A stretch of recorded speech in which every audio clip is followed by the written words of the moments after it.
guys, this is Mr. from Single Muslim Mums. I'm here today with Deba. Can you say hello?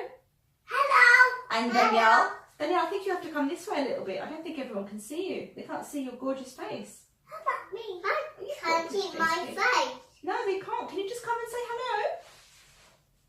Are you shy? Come on. Just quickly show your face. Take it off, please. You can say bye. Okay. Are we going to talk about these books today? Yeah. Okay, so can you hold up the book so everybody can see it like that? That's brilliant. These two books are produced by Precious Fears, and this first one is The 5 Pillars of Islam, and the second one is Good Deeds Just to Please Allah. Just to please As you can see, the kids are a bit excited. Okay, so should we look at the first book, inshallah?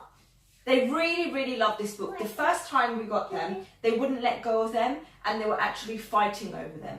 And this happens to be Danielle's favourite book. So the first one is about the 5 Pillars of Islam. Shall I read it to you guys? Okay. I'm going to read it anyway. Hang on, I'll read that one in a minute, okay? Let's do this one first. Say Shahada, just to please Allah. If you believe in one God, your home will be Jannah. And this is actually written with the tune of Row, Row, Row Your Boat in mind. So you can actually sing it to the children if you want. Yeah, good. So Deba, can you tell me, what kind of things did Allah make? Who can guess? The trees. The trees. What else did Allah make? The houses. Well, no, people made the houses. What about here in these pictures? What do you think Allah made? Like tree. The grass. Wall. The grass, yeah. What else did Allah make? The stars and the moon and star and the person. And the persons.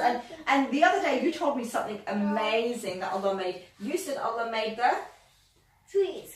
No, you said the Planet. planet and the Unit. the universe. Yeah, Allah made the universe. What I like about this is the colours are really bright and vivid, which is brilliant because it really engages the children. The text is very simple, and yet you can use it as a talking point, and I'll give you an example of that in a few minutes. Do you know what this says, guys? What does this say? This says La ilaha illallah, which means there is no God but Allah. There's only one Allah. Yeah. Okay, Google. Almost, yes. Okay, Google. No, we're not using Google now. And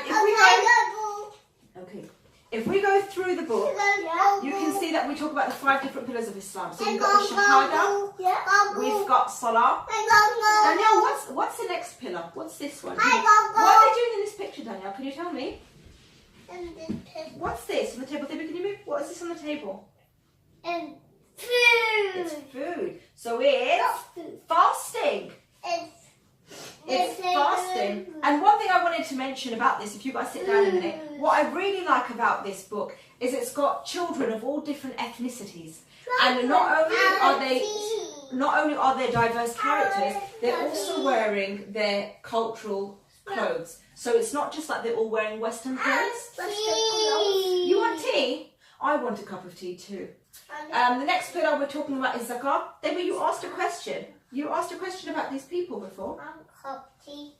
You asked a question about these people. Why are they sad? Why are they sad? Let's look at what's happening.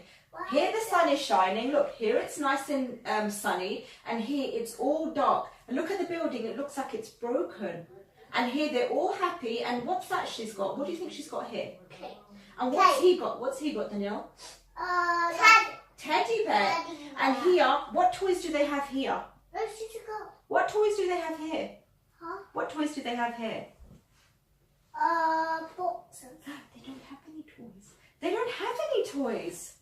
That's why they're sad, because they're poor. So zakah is when you give charity. So here they're giving some nice things to the poor people because they don't have any. And then when they get these things, they're going to be happy. And the last pillar of Islam, and Danielle, you noticed something about this. What is this? Yes, it's like our Kaaba box, and that's a bit of a tease advocate, so that's another review.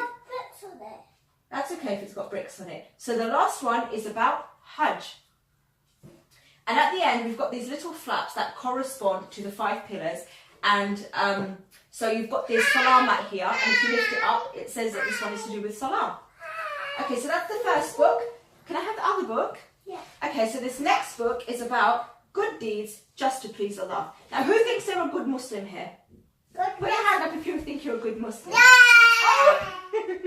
You're such a good Muslim. You're a good boy. Okay, so what I was mentioning earlier was, if you take this first page, read Quran just to please Allah. Can you sit down, baby, so everyone can see? If you understand His words, your home will be Jannah. I use this as a talking point for my older children. So what I love about this is it's not just talking about reading the Quran, it's also talking about understanding His words, which count as the transliteration and the tafsir as well. So this can be a focal point for older children, and then you can talk about the importance of understanding the Quran, the tafsir, how you have to understand what the Quran says, and how this builds love in your heart for Allah subhanahu wa ta'ala. The next one we're talking about is knowing the prophets, not just knowing their names, and also living by sunnah, which I really liked as well. Oh dear, what are you guys doing? The next one is about being sorry. Danielle, can you tell us what's happening in this picture? What did he throw? Can I just hold this up so everyone can see? So basically these boys, they were playing with the ball and they kicked, sit down there so everyone can see, baby girl. They kicked the ball into the nest and it's broken. They kicked the ball into the nest and it's broken. And now the bird hasn't got a home. So they feel terrible. So now they've built a little bird house so the bird can go into that house. So it says, be sorry. And if you try to improve, your home will be at Jannah. So this is a great example of personal development. Yes. Okay. If you sit down, you'll be able to see, sweetheart. The next one is about saying thank you and being grateful. And that's brilliant because that ties in with mindfulness. The next one is about helping other people and doing good deeds. Sit down, little girl. Your home will be Jannah. And the last one is about matching the pictures with these pictures here. As you can see, I've got two young children here, aged 2 and 4. So getting them to sit down is really hard. But you can see how much they've enjoyed the book. They sat longer than they have normally sat, to be honest. And I have to give all credit to the sister, Rabia Bashir, who wrote this. This is an amazing book. We've read it so many times before, which is probably why they're not that interacting as much. But these books are available through Precious Bees, and all the links will be at the bottom, inshallah. So I hope you've enjoyed this video. Inshallah, we'll be making some more soon. Do you guys want to say bye now? So can you say Asalaamualaikum? Can you wave bye? Asalaamualaikum. Bye. لسوف أعود يا أمي